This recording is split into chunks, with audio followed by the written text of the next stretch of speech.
I feel like I am telling the story of hundreds of thousands of Marriott associates and the extraordinary work they do every day. I don't want to miss a single detail. I want to make sure I am telling their story thoughtfully and comprehensively. The ability to actively listen is a rapidly evaporating skill, and if you can master it, you are going to be light years ahead of many of your peers. There will always be someone with a better education or more experience or taller, less gray hair. All those factors are beyond your control. But the one variable that you do control is whether someone outworks you. That is 100% within your control.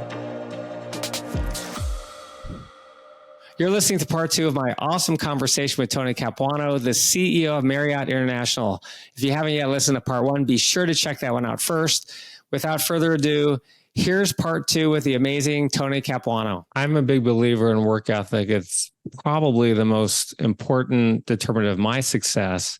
And I tell everyone that having a great work ethic is probably going to be the most determinant factor in your success, especially when we're talking about being the first person in, last person out. Again, not for FaceTime, but I tell my mentees, we have something called FILO. And that means first in, first out.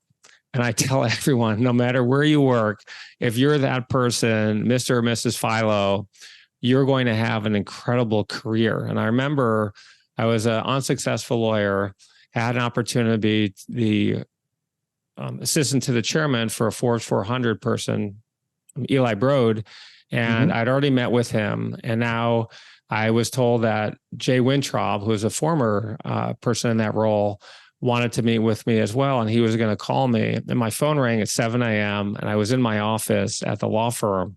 And sure, I could have called them back, but it made an impact that I was there and picked up the phone at 7 in the morning. I was also the first person in the office that day. It works. It does. And, you know, my dad gave me a bit of advice one time, and I gave my daughter, as she was getting ready to graduate from Cornell, the same advice. And what he said to me was, there are lots of factors that you can't control. There will always be someone with a better education or more experience or taller or less gray hair or whatever, or more gray hair, or whatever it might be. All those factors are beyond your control. But the one variable that you do control is whether someone outworks you. The only way someone outworks you is if you allow it. That is 100% within your control. And that bit of advice always stuck with me, and hopefully will stick with her as well. You became CEO of Marriott on February 16, 2021, after your former CEO, legendary Arne Sorensen, died after a 2-year battle with pancreatic cancer at the age of 62. You were only the 4th CEO in the company's 90-something-year-old history at the time. By the way, most people don't know that Marriott started in 1927 as a root beer stand. That's right. When Steve Jobs died, Tim Cook took over, and there was a lot of talk about whether he could progress from being a great number 2 who shunned the spotlight to being a great CEO and the front man of probably the most important and iconic company in the world. And he's done that and then some.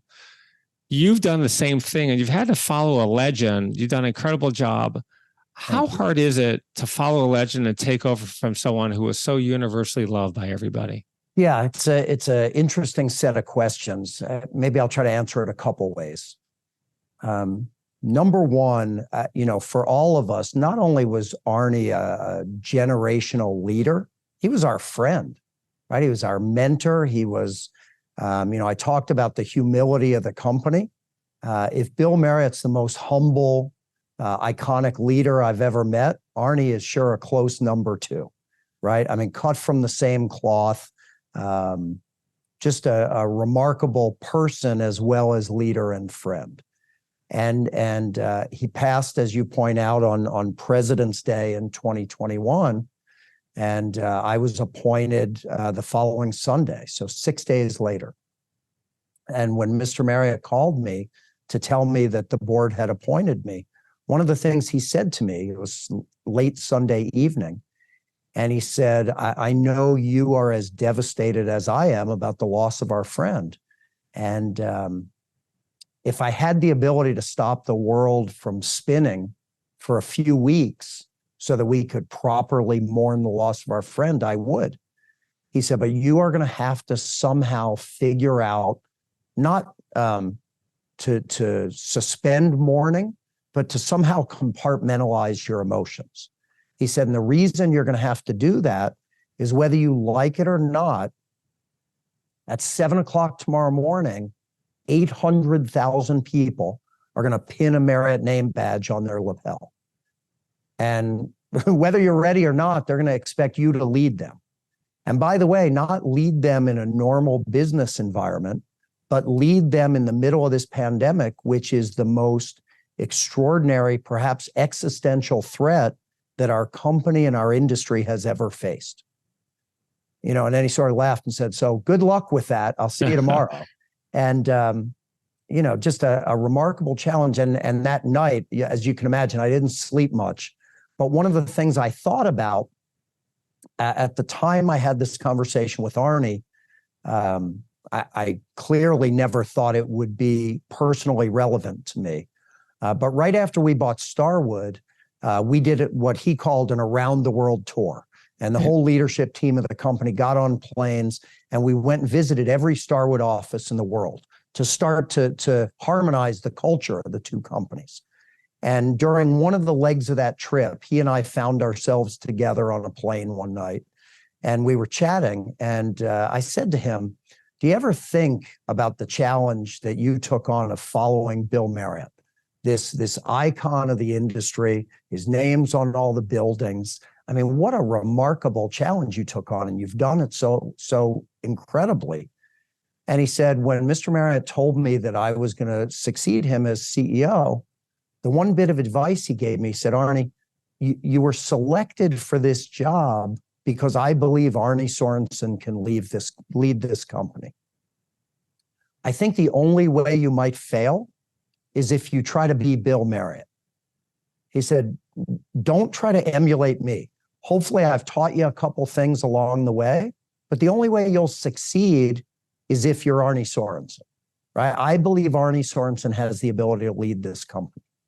And so that Sunday night, as I laid in bed trying to figure out how the hell I might do what was being asked of me, you know, that story sort of rung in my head. Arnie was remarkable in so many ways. I would never dishonor his memory by trying to be him. He was one of a kind and he was incredible. And I only know how to be me. I don't know how to be anybody else. Thankfully, I learned some incredible lessons from him. I learned some incredible lessons from Mr. Marriott. I luckily get the chance to continue to learn those lessons from him. It is a privilege to talk to him a couple times a week, which I continue to do. But that was the only option I had. I had a chance to meet him at the Skift conference. You've probably been there. Of course.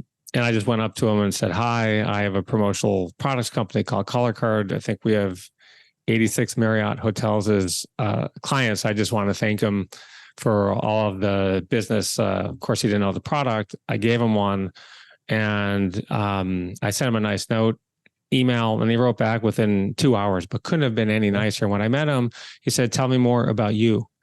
And I thought that's pretty remarkable. I mean, you've been to Skift, all the big CEOs from Delta to Marriott, every major hotel company is there. And there's a ton of people there. They actually took the time to ask me, how are you doing? Tell me a little bit about your background. It made an impression on me because none of the other CEOs did that I met with at the conference, which was about 20. And I think, you know, on that sad day when we lost Arnie, when you read all these beautiful tributes that were written about him, the thing that really struck me, not a lot of them were written about his professional accomplishments, right, which were significant.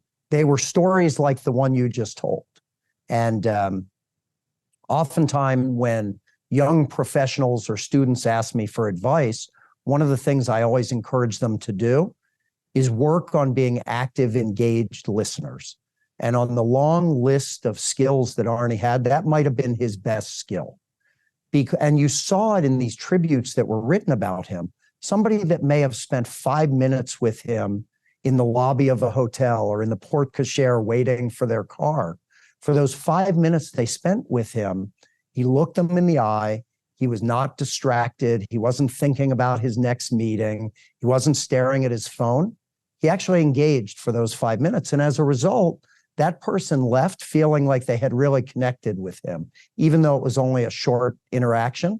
And I encourage young professionals and students, the ability to actively listen is a rapidly evaporating skill. And if you can master it, you are going to be light years ahead of many of your peers. This episode of In Search of Excellence is brought to you by Sandee.com, SANDEE.com. We're a Yelp for beaches and have created the world's most comprehensive beach resource by cataloging more than 100 categories of information for every beach in the world, more than 100,000 beaches in 212 countries. Sandee.com provides beachgoers around the world with detailed, comprehensive, and easy-to-use information to help them plan their perfect beach getaway at home and abroad, and to make sure you're never disappointed by a beach visit again. Plan the perfect beach trip today by visiting Sandee.com. That's www.sandee.com. The link is in our show notes. Stay sandy, my friends. You mentioned you joined the company at a crazy time in the middle of the pandemic. You've already described it as the most challenging crisis in the history of the company and the travel industry. Occupancy levels at Marriott in North America and Europe had fallen below 20% to right around 70% pre-COVID.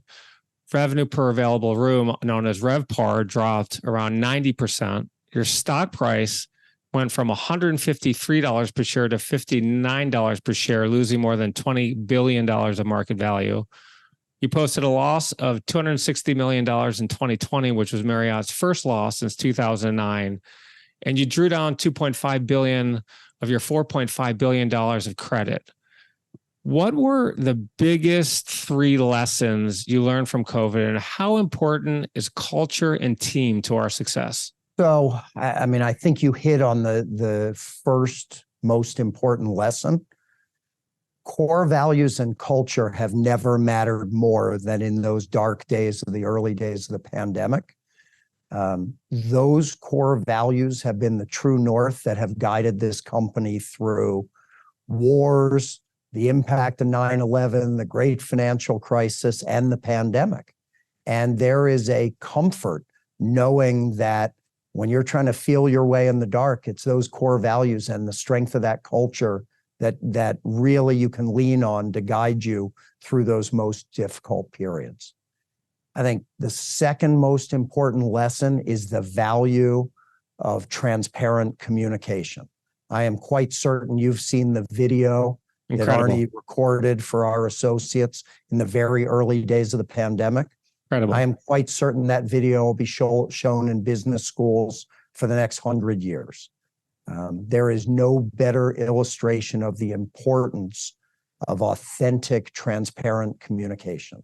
And boy, no better set of circumstances to learn the value of that sort of communication than what we went through in the early days of the pandemic.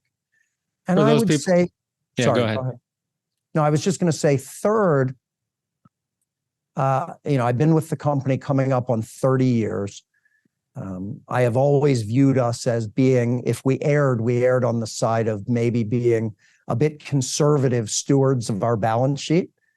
But I can assure you in the 29 years I've been here, not once did I ever see somebody run a financial model that said, I wonder how the model looks if revenue drops 92% overnight.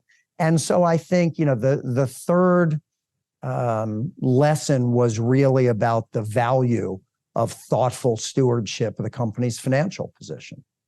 And maybe lastly, the resilience of travel. The fact that we could go from a period in our history 2.5 years ago where there were real, probably internal, certainly external questions about the long-term viability of the enterprise, to posting quarter after quarter of record financial performance. I think that the speed and the steepness of that recovery, to me, illustrate 2 real and obvious truths. Number one, the strength and resilience of travel on a global basis. and number two, the wisdom of our business model. And the combination of those two factors have produced just extraordinary financial results. Congratulations on all that. I think the stock price, 200, huge milestone. Congratulations to you and to your team. Yeah, it's really on the shoulders of the team. And to me, the most gratifying facet of my time in this role is getting back on the road, visiting with our associates, and really seeing the joy on their faces. These are folks that have chosen jobs in the service of others. And so they're at their happiest when our hotels are full and they get to do what they've chosen to do, which is to take care of each other and take care of our guests. And so, you know, I appreciate your kind words, but those congratulations really go to our frontline associates that are doing such amazing work. Tell us in 30 seconds or less about the video and what it was and what he said on the video and why it was so important to have that transparency. Yeah, I think his willingness, you know, he mentions in the video that there were members of the team that thought he should do an audio message because he had lost his hair as a result of his cancer treatment. He said, absolutely not. The fact that he was so candid about how little we knew about the pandemic and how long it might last and how impactful it might be. And he was so authentic in saying how difficult it was for him to recognize the impact this was going to have on associates who had nothing to do with what was happening to them. First they announced your CEO, you got almost 20,000 emails from associates, most from people who have been furloughed. And you travel, as you said, a lot, more than 200 days a year visiting Marriott properties. A lot of us have this vision of big CEOs in the tower. They're not in touch. They don't, if they're airplane company, they actually are not flying back in coach, right? They're in first class. They're treated like kings or queens. Do you respond to every email you get? And how important is it to have face-to-face interaction with your employees and customers? Yeah, I do respond to every email I receive. Not as quickly as I used to be sure, but I do. I'll admit I used to, maybe I have a little OCD. I used to take great glee from clearing out my inbox. Maybe I've given up. It'll never be at zero, but I do endeavor to respond to every email that I get, both from associates and from guests. There is arguably no more important part of my job than getting out into the field, seeing our associates, being with our customers, and meeting with our owners and our partners. Ours is a face-to-face business. And we muddled through with technology by necessity. But I think the steepness of our recovery is the best illustration that people understand business is conducted face-to-face. One of the elements of my success has been something I call extreme preparation. I'm talking about preparing 10 times more than someone else does for a meeting, a job interview, a presentation, going way above and beyond. If someone prepares 1 hour, I'll sometimes prepare 40 hours. Mm-hmm. Can you give examples of things you've done using extreme preparation in your career? And how important is it to our success to stand out a lot more than the average person and show that you've actually done the work? Yeah, I mean, I could give you a few. I think to this day, every earnings call, I prepare for hours and hours and hours. One, I feel like I am telling the story of hundreds of thousands of Marriott associates and the extraordinary work they do every day. I don't want to miss a single detail. I want to make sure I am telling their story thoughtfully and comprehensively. And so if you saw the binder I take into the earnings call, I should buy a lot of 3M stock because it's got hundreds of Post-it notes all over it, because I want to make sure I have a full and comprehensive command of all of the facts in that binder. So I prepare, probably over prepare a bit for those calls. I talked a little bit about the that extraordinarily difficult week after Arnie passed. And the board had a tough decision to make. They also had to compartmentalize their grief, because you could argue among the most important responsibilities of a public company board is the selection of a CEO, particularly in the face of the loss of such an incredible leader, and in the face of the challenges that the pandemic had created for our company. I think I did 4 all-nighters that week because I was given an audience with the board to give them a perspective on what my vision and strategy might be for the company going forward if I were lucky enough to be selected as CEO. I had several hours to make that presentation for the board. I think I wrote 30 pages of preparation, and when I finally got to the board, I'm not sure I looked at them at all. I had written and rewritten, written and rehearsed so many times that when it came time to make that presentation, I don't think I memorized it, but it was so embedded in my head that I felt comfortable just talking to the board for a few hours. Are you looking for your next great gift to surprise a friend, colleague, or loved one? Bliss Beaches makes the perfect gift. This best-selling bright and beautiful coffee table book by Randall Kaplan features stunning drone photography from exotic beach locations around the world. It's the perfect housewarming gift, a great addition to any home or office, and a fun and creative alternative to bringing a bottle of wine to somebody's house for dinner. Bliss Beaches is available for purchase on Amazon, where it has glowing reviews and a 5-star rating. Get your next amazing gift and order a copy of Bliss Beaches by clicking the link in our show notes. A great story. I think probably not a single listener or viewer, if you polled 1 million people, that if you asked, would the CEO of Marriott, going into essentially a job interview, for lack of a better term, preparing 4 all-nighters, I think most people would say no one is going to do that. But that's the advice I give. When someone says, who does that? I respond, nobody, which is exactly why you should. Right. And they I think probably also wouldn't guess that I had a shirt and tie and jacket on, and then Nike shorts and flip-flops because it was on Zoom. So I figured they wouldn't see me from anywhere but here up. Hopefully you had a good pair of kicks on, some nice Jordans or something, exactly. Something cool, just to make you feel cool and relaxed when you were doing it. Let's talk about the importance of giving back. You advise students to remember the nobility of serving others. How important is it to give back in our success? I think it's critically important.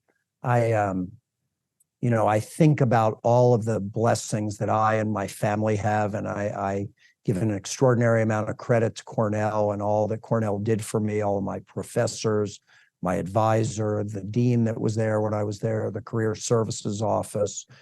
I would guess over the years, I've had thousands of students reach out to me from Cornell, whether it was for assistance on a school project, for internships, for full-time jobs, for career advice. I can tell you with absolute certainty, I've responded to every one of those inquiries. And when I have the privilege to speak at Cornell, one of the things I say to them, I'm not unique. That school has an incredibly passionate alumni base, all of whom want to pay back the blessings they've received similarly. And if I have any frustration with the students there, the phrase I use with them, I say, the day you started here, you were given a big, shiny, golden treasure chest. And very few of you ever open the lid of that treasure chest. You have this passionate alumni base that want to help you. They want to give you counsel. They want to give you advice. They want to help you as you navigate your career in this amazing industry. Take advantage of it. Before we finish today, I want to go ahead and ask more open-ended questions. I call this part of my podcast, Fill in the Blank to Excellence. Are you ready to play? Okay. Ready. Biggest lesson I've learned in my life is? Listen to the advice of your parents. My number one professional goal is? To give back. My number one personal goal is? To give back. My biggest regret is? To not have taken more advantage of what Cornell had to offer.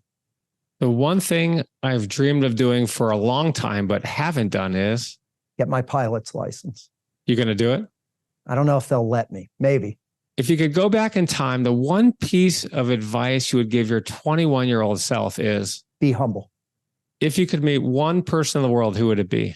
Do they have to be alive? Let's go dead and alive. Dead would probably be Da Vinci. Love it.